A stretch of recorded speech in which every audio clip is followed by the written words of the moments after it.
Hoy nos encontramos con el escritor y artista extremeño Juan Calderón Matador, que nos hablará sobre su nuevo libro El cuentista bajo la encina blanca, una antología que abarca sus mejores cuentos para adultos desde el año 1968 hasta la actualidad, hasta este año 2018, una edición preciosa que nos llega desde Berlín, de la mano de Ilíada Ediciones. Juan, muy buenas tardes. Hola, muy buenas tardes. Comencemos por lo más sencillo, escribir, tu pasión por escribir. ¿Cuándo lo descubriste? Y si nos puedes contar alguna anécdota que explique a los lectores tus orígenes. Bueno, pues yo creo que ya nací con la inclinación hacia la creación, debía venir en los genes.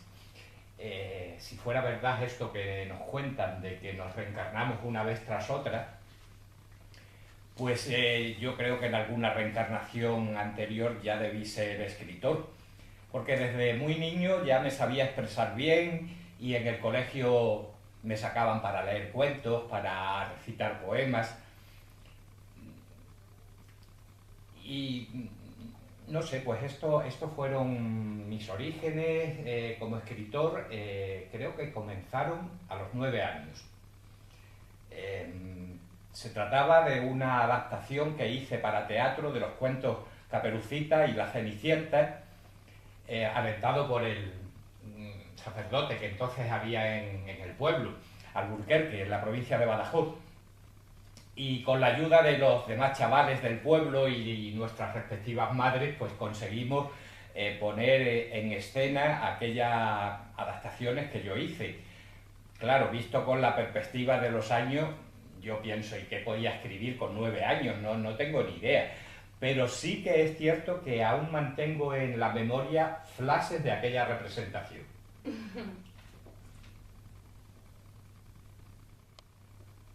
Vamos a continuar, Juan, si me permites, con otra pregunta de ubicación. Claro. De un histórico Alburquerque a una ciudad cosmopolita, populosa como Madrid.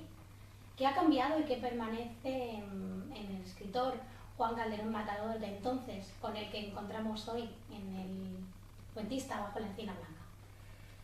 Bueno, pues Alburquerque, por supuesto, es el lugar que amo, pero para alguien de mente abierta, que vivía como un pájaro con las alas de la inquietud desplegadas siempre,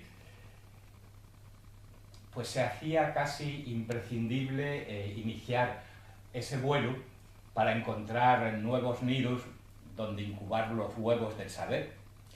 Y ese día llegó cuando con 21 años, recién terminado el servicio militar, que por entonces era obligatorio en España,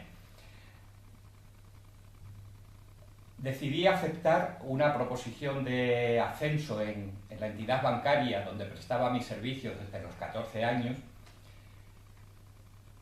y esa aceptación llevaba implícito el trasladarme a vivir a Madrid. Bueno, por supuesto, a mí lo del ascenso me daba igual. Lo que yo quería era venir a esta ciudad donde bullía la vida en paralelo con el arte, con la música, con la creación.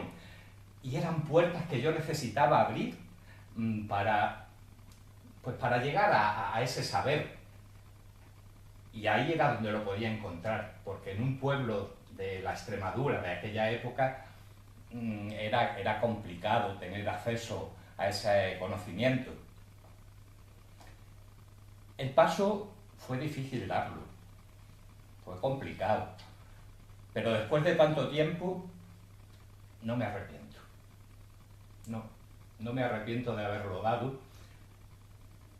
Y en cuanto a lo que me preguntabas de qué diferencias hay entre aquel joven de entonces y el hombre maduro que soy ahora, pues yo diría que no hay grandes diferencias.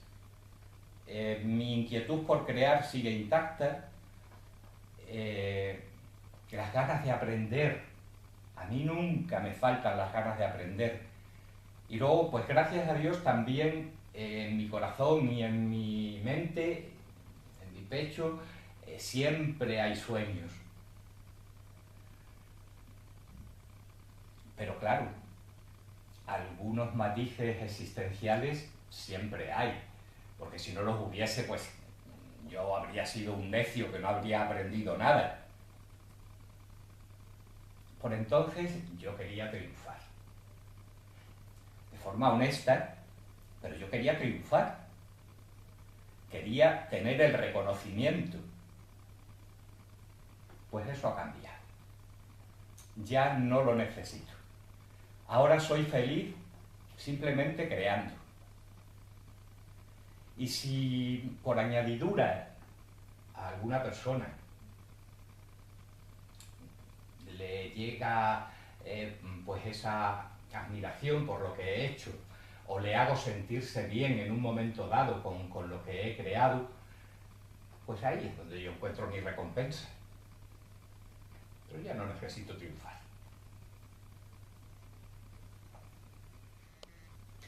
Pues la tercera pregunta la vamos a resumir en dos partes.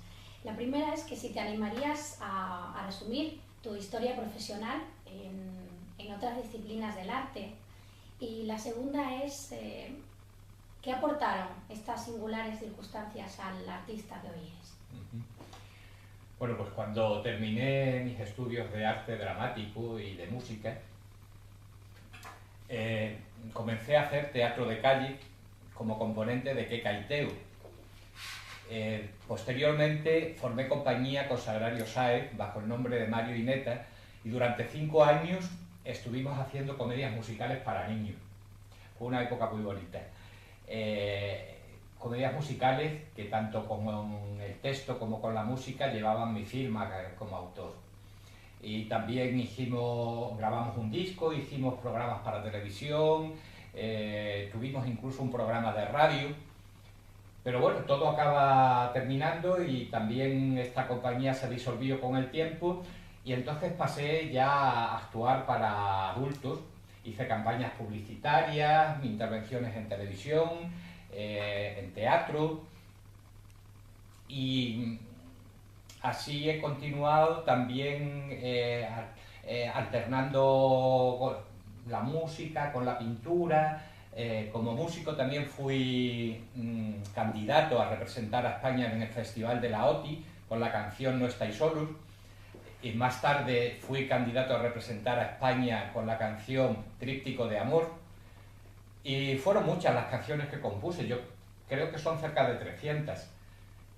También estuvo la pintura, a la que le he dedicado menos tiempo. Yo creo que es a la faceta que menos tiempo le he dedicado y la obra es más escasa. Todo eso fue formando al Juan que soy hoy. Esa amalgama de Juanes que fueron pasando por mi vida son los que han formado a la persona y al escritor que soy hoy. Todo eso me dio el conocimiento, el punto de vista desde muy diversos ángulos de la vida y del teatro, para luego crear a mis personajes de los cuentos, para crearles un entorno adecuado, para que los protagonistas y los menos relevantes en el guión, cada uno tuviese su personalidad y estuviesen bien definidos. Y en eso es en lo que me ha influido a la hora de ser escritor. Para quien no ha leído el libro, ¿qué le dirías a quien quisiera comprarlo? Bueno, pues es que cuando un autor ofrece su obra es porque está convencido de que es un buen material. Yo creo en esta obra que estamos presentando y por eso me atrevo a recomendarla. Es el resumen de 50 años de trabajo. Son 93 cuentos los que se albergan en estas 330 páginas y en ellas vamos a encontrarnos con unas situaciones muy variadas, con unas extensiones también muy variadas. Son cuentos muy apropiados para leer pues en un trayecto de transporte público, en una sala de espera, en un sillón confortable de casa. Es un libro muy manejable que se puede leer en cualquier parte. Vamos a encontrarnos de frente con una España pues bastante singular, que refleja una época, una manera de entender las cosas. Y yo es un libro que si lo viese escrito por otra persona, lo compraría y lo leería. Así es que creo que nada mejor que ofrecerle algo con lo que yo estoy de acuerdo.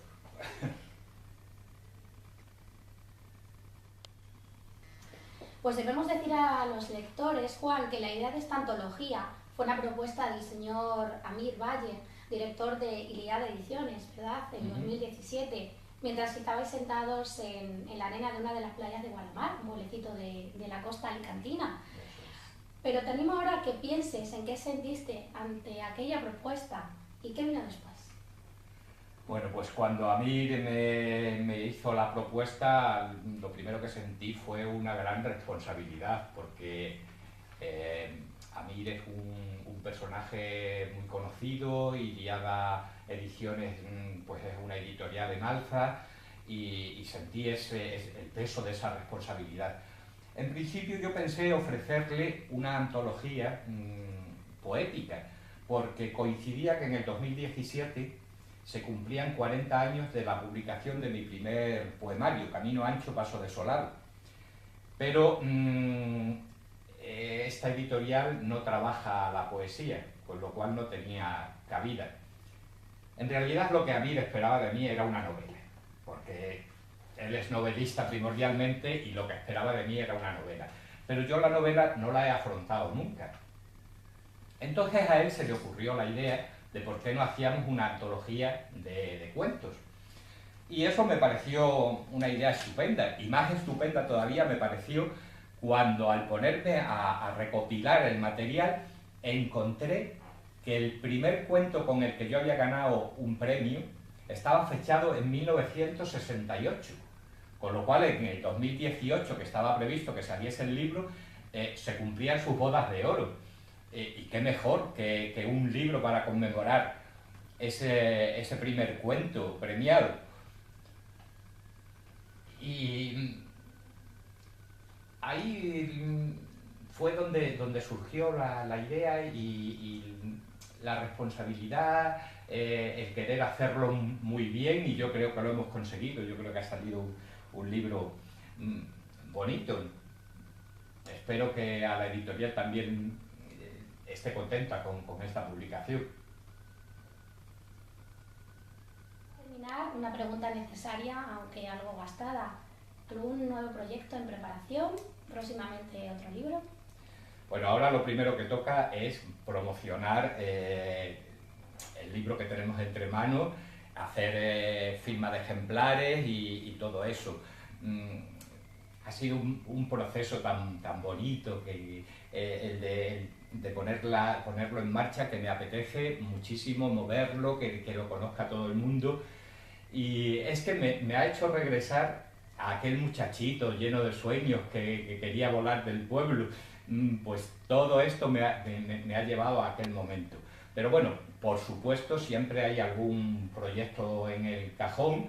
En este caso hay un poemario que está terminado, se llama Crónicas de la Nostalgia, que está esperando editor, y estoy trabajando en un nuevo poemario que es una visión de la vida desde mis 66 años. Y siempre hay alguna cosa por ahí bullendo. Seguro que todavía quedan muchas cosas por hacer y que se harán. Juan, pues muchísimas gracias por dedicarnos este ratito, por permitirnos conocer un poco más al autor que hay detrás del libro El cuentista bajo la encina blanca. Muchos éxitos en el futuro y mucha suerte. Muchas gracias a ti, ha sido un placer que me entrevistes, un placer charlar contigo como siempre, y espero que nos veamos muy pronto.